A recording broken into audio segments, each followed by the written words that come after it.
Wait, what? The second tournament participant is dark skinned, whose skin tone is lighter shade than. I didn't know Darren was black. Oh, really? I didn't know. I mean, that doesn't really change anything, but I was like imagining in my head that he was not black. I mean, just like, I don't even know what color I was thinking of him as. Like, I just thinking of as like a bland color or some like anything like peach basically is what I was thinking. Wheatish peach, I suppose I was thinking. I wasn't really paying too much attention to skin color, but sure, I guess Darren's black. Anyway, and his ex-mentor, he has short black hair. He seems to be in his early 30s, and he has 2 long swords hanging from his belt, which indicate that he is likely using a dark wielding combat style when he fights. The man who is a higher rank is also the oldest one in the group, looking like he is over 60 years of age with long white hair and quite a few wrinkles on his face. Just like the bulky man in his group, he is not holding any weapons, although if I were to take a guess, I'd say that that's because he probably uses only magic when he fights, as opposed to his muscular companions who most likely prefer fighting with their fists. As the men notice us, they begin to slowly head in our direction while looking straight at us. By the look of their uniforms, they are more likely the King's Royal Guards, Melinda tells us in a low voice. Be cautious, they are heavily suppressing their auras, so I can't tell just how strong they are. Well, if it isn't my old friend Hartrick, the bulky man says with a smirk. Somehow I had a feeling that you'll also be participating in this tournament. Gontork, Hartrick says with a uncharacteristically dark expression in his eyes. You don't seem too happy to see me, Hartrick. Gontork says, what's the matter? You're not seriously going to tell me that you still resent me for that thing with the dwarf village from all those years ago, are you? Then again, I suppose you wouldn't be Hartrick if I knew if you don't if you didn't hold endless grudges for the most insignificant things. Kontok then laughs heartily. Hardrick is looking like he could easily murder his old friend right here and now. I take it that you have this dwarf recruit. You know this dwarf recruit, the higher rank man says. That man is no dwarf, Captain, Kontok says. He's a giant just like I am. He probably got ordered by one of the tournament organizers to stay in his dwarf form. We didn't want to get kicked out, just like they told me to stay in my human form. All giants who want to travel outside their home country need to learn shape-shifting magic to make themselves smaller, or they won't be accepted into other societies. I don't care about your race's history, recruit, the captain says in a cold tone. What I want to know, on the other hand, is who invited all these tournament participants into our city. Tell me, traveler, what is the name of the citizen of Holland who gave you the password? We can't tell you his name, Darren says. He asked us to keep his identity a secret. There are no secrets to be kept from the Royal Guard, the captain says. I will ask you only one more time. What is the name of the person who invited you here? Kontork laughs. You know full and well that nobody invited them, he says. They probably overheard some villagers talking about the password or something, and then told the guard at the entrance the same story that they told us. If people are not going to give me a name, then we'll have to take you into custody, the captain tells us. And if you refuse to come with you, then we will execute you on the spot, the captain says. See, now that's what I've been waiting to hear, Kontork says. To be perfectly honest, I've been itching to have another fight with Hardrick for a long time. I don't think I'll ever get a better opportunity than this. You two stay back. Alone would be enough to finish them all off. Even if you hadn't asked me, I still wouldn't have joined the fight, the dark-skinned Royal Guard says. Order from the king were to defend the plaza from possible attackers, not to pick random fights with outsiders. If these people truly are lawbreakers, then let the city guards deal with them. Why should we have to get involved? Do you two not realize this is insubordination, the captain says. I'm ordering you to right away to fight as a team, or I will make sure you'll face the consequences. Zip it, Gontok says. I don't have to listen to you, I only take orders from the king. If you don't like the way I'm handling things, then go file a complaint. Meanwhile, I'll be starting off by quickly disposing of my good old friend over there. You really think you can take me on by yourself, Hardrick says with a somewhat forced grin. Perhaps you've forgotten, Hardrick, Gontok says, but I've learned many of the weaknesses in your combat style. Back when we were sparring repeatedly in our homeland. You likely learned many of my weaknesses too, but I've worked hard to overcome them since then. I've already changed my combat style drastically in these last years. The question is, did you change yours? Gontok then pushes his feet into the ground and the stone-paved street cracked beneath him as he makes a quick dash towards Hardrick, reaching him in less than a second. Holy shit. Hardrick instinctively jumps back and away from our group, but Gontok goes right after him and attempts to punch him in the stomach with his left fist.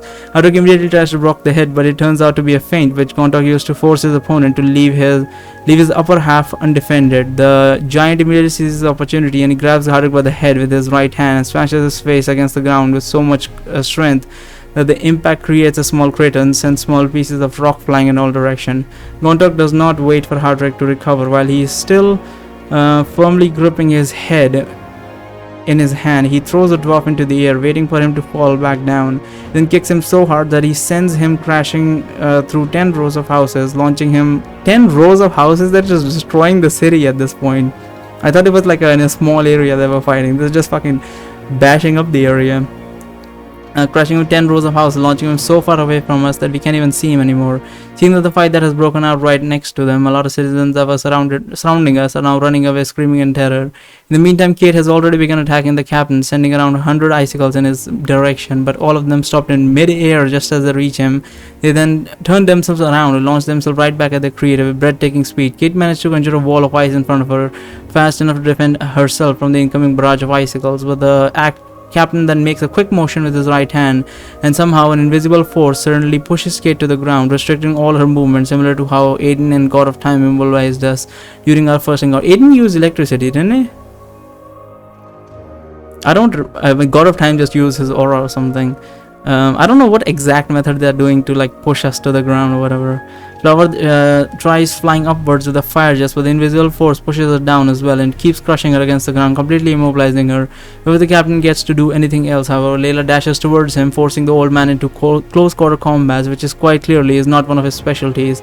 Unable to dodge Layla's relentless attacks, the captain is forced to repel her with the same invisible force that he used before, although this apparently causes him to lose his grip on the spells that were holding Kate and Flower down, which allow them to somewhat raise themselves from the ground to start working on a counter-attack. As everyone else's fight in the Darkson Guard stays true to his word, and he also only watches everyone from afar, leaning against a wall with his arms crossed with a rather unimpressed look on his face. Gontok, on the other hand, is now slowly approaching Darren and me, while Hardrek is still nowhere to be found. "Stay behind me, Barry," Darren says as he raises his shield. "Hey, I know you," Gontok says. "You're the healer in armor. Wow, this is great. Always wanted to test my skills against a world-renowned hero. Let's see how well those legends will hold up against the might of a real warrior, shall we?" He then runs towards Darren and immediately punches him directly, but the healer in armor anticipates his movement and steps to the side, letting the...